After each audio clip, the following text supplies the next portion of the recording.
Good morning friends.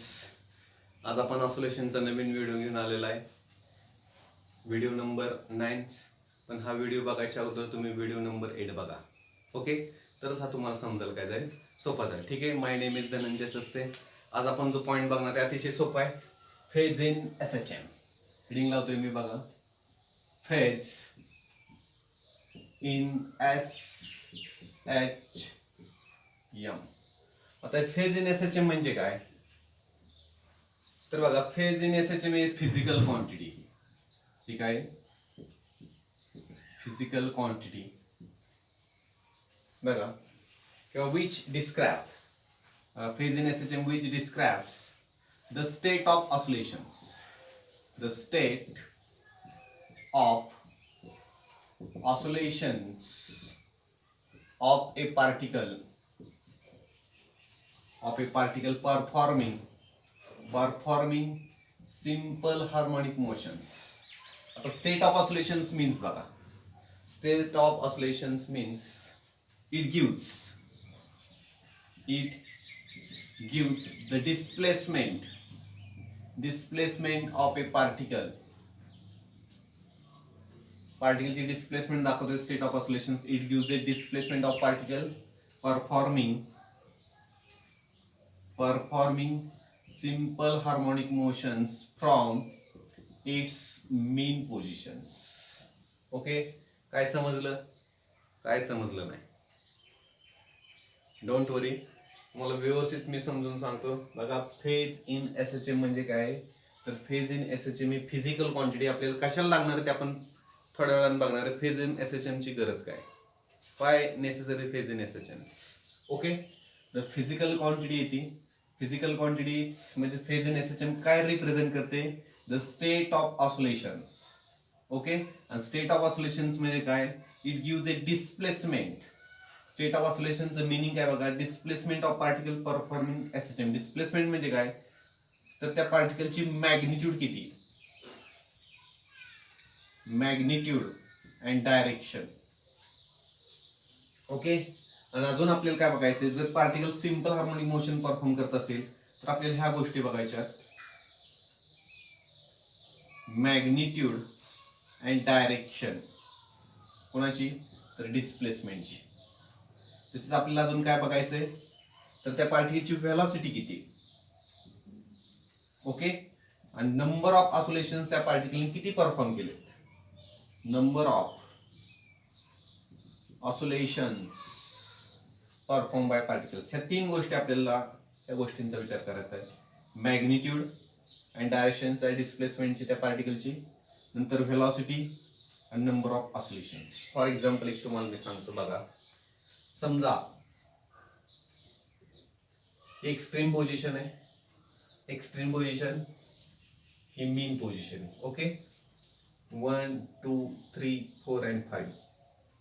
1 2 3 4 5. समजा आता particle इथून स्टार्ट झाला आणि तो इथं आला. ओके, व्यवस्थित लक्ष द्या. पार्टिकल आता इथं आहे, मग त्या पार्टिकलची डिस्प्लेसमेंट किती आहे? ओके, मॅग्निट्यूड ऑफ डिस्प्लेसमेंट किती? मॅग्निट्यूड ऑफ डिस्प्लेसमेंट किती? ओके, त्याची डायरेक्शन्स कुठे? डायरेक्शन ऑफ डिस्प्लेसमेंट किती, कुठं असेल? ह्या दिशेला असेल की ह्या दिशेला? समजा आता तुम्ही म्हणाल मॅग्निट्यूड इथं आहे, आता तो इथे. ओके, बरोबर आहे. डायरेक्शन असं असू शकते, पण मी काय म्हणते, पार्टिकल असाच जाऊन असा पण येऊ शकतो ना. म्हणजे पार्टिकल मीन पोझिशन पासून जर परत इकडे आला तर डायरेक्शन त्याची असं असू शकते. ही पण पॉसिबिलिटी आहे. तसंच व्हेलॉसिटीच्या बाबतीत पण तसं असू शकतं. व्हेलॉसिटी डायरेक्शन इकडे का इकडे, पार्टिकल असा जाऊन इकडे जाऊ शकतो किंवा तिकडून इकडे येऊ शकतो. ही पण पॉसिबिलिटी असू शकते. नंबर ऑफ ऑसिलेशन्स किती असू शकतात हे आता आपण सांगू शकत नाही, जोपर्यंत तुम्हाला phase in SHM concept clear होत नाही. ओके, त्यासाठीच आपण हा कन्सेप्ट इंट्रोड्यूस केलेला आहे. म्हणजे बघा, नंबर ऑफ ऑसिलेशन हे पार्टिकल इथून जाऊन परत इथे येईल, इथून जाऊन इथे परत इथे येऊ शकतो, असं पण होऊ शकतं. त्यासाठी आपण बघा फेज इन एसएचएम चा काय करतोय, कन्सेप्ट इंट्रोड्यूस करतोय.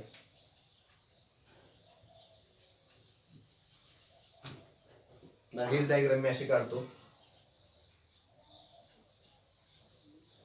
मीन position, extreme position, extreme position ही पॉझिटिव्ह, एक्स्ट्रीम ही काय असणार आहे negative. Okay, 1 2 3 4 5 minus 1 2 3 4 and so on. Okay, 1 2 3 4 आणि 5. Okay,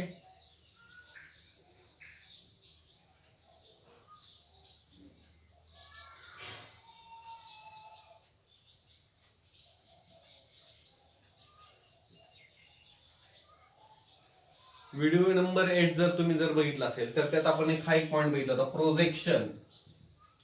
projection of UCM on any diameter is काय असतो SHM.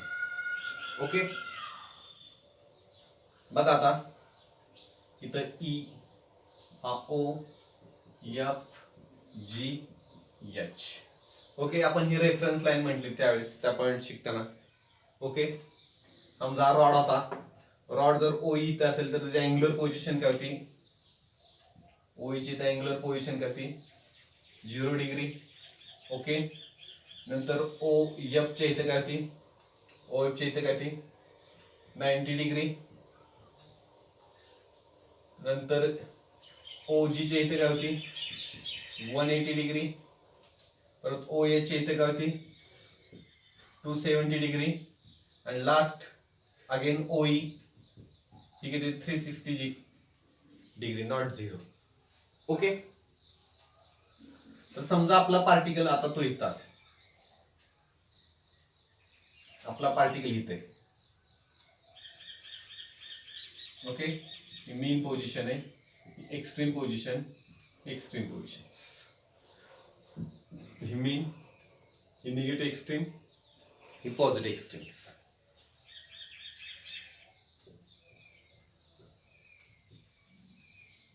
आपला पार्टिकल इथे, त्याची मॅग्निट्यूड किती, डायरेक्शन कशी हे सांगण्यासाठी आपण बघतोय. आता बघा, समजा हा जर इथं आला असेल,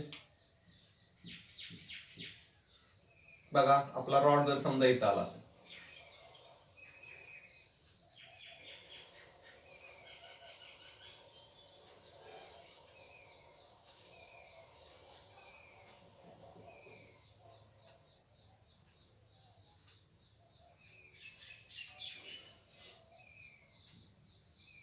ओके, हे प्रोजेक्शन इथं होतं OM च्या इथं. म्हणजे हा जो पार्टिकल आहे UCM वरचा, आणि हा कुठला आहे SHM वरचा. हे कोणते SHM, हा पार्टिकल कोणती UCM, आणि हा पार्टिकल कोणती SHM. म्हणजे ते शॅडो लक्षात ठेवा. मग बघा, ज्यावेळेस हा रॉड इथून येईल किंवा हा पार्टिकल इथून येईल, ही जी अँग्युलर डिस्प्लेसमेंट आहे थिटा म्हणजेच ω/T+φ, हा म्हणजेच आपला काय असणार आहे फेज ऑफ SHM. जो थिटा जो असणार आहे ω/T+φ, हाच आपला काय असणार आहे फेज ऑफ SHM. जी अँग्युलर डिस्प्लेसमेंट जी आहे तीच आपली काय असणार आहे theta is equal to ω/T+φ. आणि समजा जर हा जर रॉड इथं आला,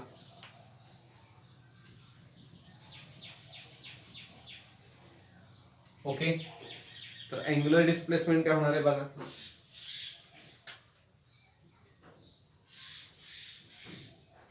इथली वेगळी असणार आहे थिटा डॅश म्हणू. ओके, पार्टिकल इथंच आहे, पार्टिकलची पोझिशन कुठे इथंच आहे, पण ज्यावेळेस इथला जो असणार आहे एक्स इज इक्वल आपला फॉर डिस्प्लेसमेंटचा A sin ω/T+φ,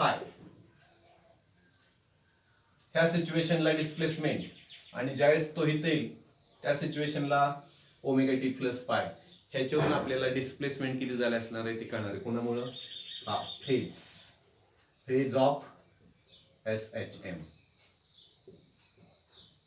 आणि हितला फेज आणि हितला फेज हा काय असणार आहे डिफरंट. जरी पार्टिकल जर हिथं असेल ह्या पोझिशनला असेल तर आपल्याला फेजवरून एक्झॅक्ट त्याची मॅग्निट्यूड किती आहे आणि त्याची डायरेक्शन किती आहे हे कळणार आहे.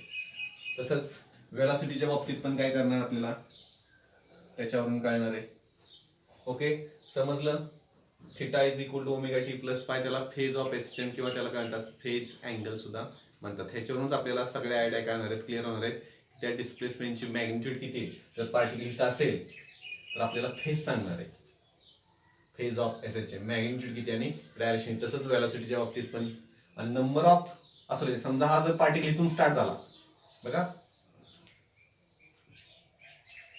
पार्टिकल इथून स्टार्ट झाला तर 90, परत इथं आला 180, हे काय झालं हाफ ऑसिलेशन्स, परत किती आला इथं आला 270, परत रिटर्न इथं आला 360, हे झालं 1 ऑसिलेशन्स. आणि 1 ऑसिलेशन्स त्यावेळेस किती असतो 2 पाय रेडियन किंवा थ्रू 360 डिग्री, त्याचा 360 डिग्री. ओके, बघा फेज इन एसएचएम आपल्याला काय माहिती देते लास्टाचं, तर पार्टिकलची एक्झॅक्ट डिस्प्लेसमेंट किती होणार आहे, मॅग्निट्यूड अँड डायरेक्शन्स, वेलॉसिटी आणि नंबर ऑफ ऑसिलेशन्स. हा ओके, जरी पार्टिकल इथं असेल ना तर आपल्याला फेज वरून कळणार आहे की त्याची ऍक्च्युअली डिस्प्लेसमेंट किती झाली असणार आहे आणि वेलॉसिटी किती असणार आहे आणि त्याचे मॅग्निट्यूड ॲज वेल ॲज डायरेक्शन्स. ओके, आता आपल्याला काही केसेस बघायचे, काय स्पेशल केस बघू आपण. सिंपल आहेत म्हणजे तुमचा हा कन्सेप्ट काय होईल क्लिअर होईल. त्यातली पहिली केस बघू आपण. एक ऑसिलेशन्स कंप्लीट केलं पार्टिकलनी तर फेज किती असणार आहे, एक ऑसिलेशन्स. युसीएम नी कंप्लीट रिव्होल्यूशन्स कंप्लीट केले किती असणार आहे 360. तसंच हा प्रोजेक्शन काय करतोय, हा सुद्धा 360 काय करतोय कंप्लीट. म्हणजे एक ऑसिलेशन्स कंप्लीट केल्यानंतर किती असणार आहे फेज 360 डिग्री किंवा 2 पाय रेडियन, हे लक्षात ठेवा. ओके, आता आपण काय केसेस बघू, स्पेशल केसेस. त्यातली फर्स्ट केस फेज म्हणजे थिटा 0 डिग्री असेल, बघा 0 डिग्री, 0 डिग्री म्हणजे ओई. इथे मी तुम्हाला दाखवतो.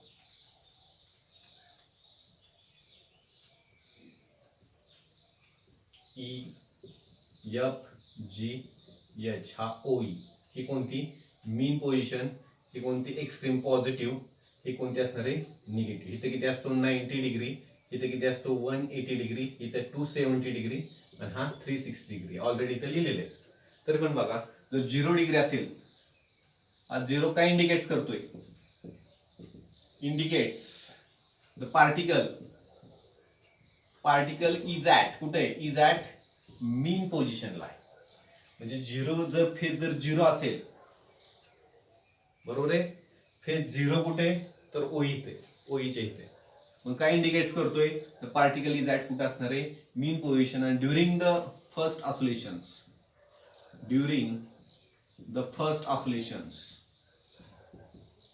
ऑसिलेशन्स तर फेज किती असेल, तर फेज किती असणार आहे 360 डिग्री. एका ऑसिलेशनचा फेज किती असणार आहे आपल्याला माहिती आहे 360 डिग्री. ही पहिली केस. जर समजा फेज 90 असेल, 90 डिग्री म्हणजे इथं 90 ला कुठली पोझिशन आहे पॉझिटिव्ह एक्स्ट्रीम पोझिशन्स. बघा indicate that particle is at कुठे असणार आहे पॉझिटिव्ह एक्स्ट्रीम पोझिशन्स. बघा ड्युरिंग द फर्स्ट ऑसिलेशन्स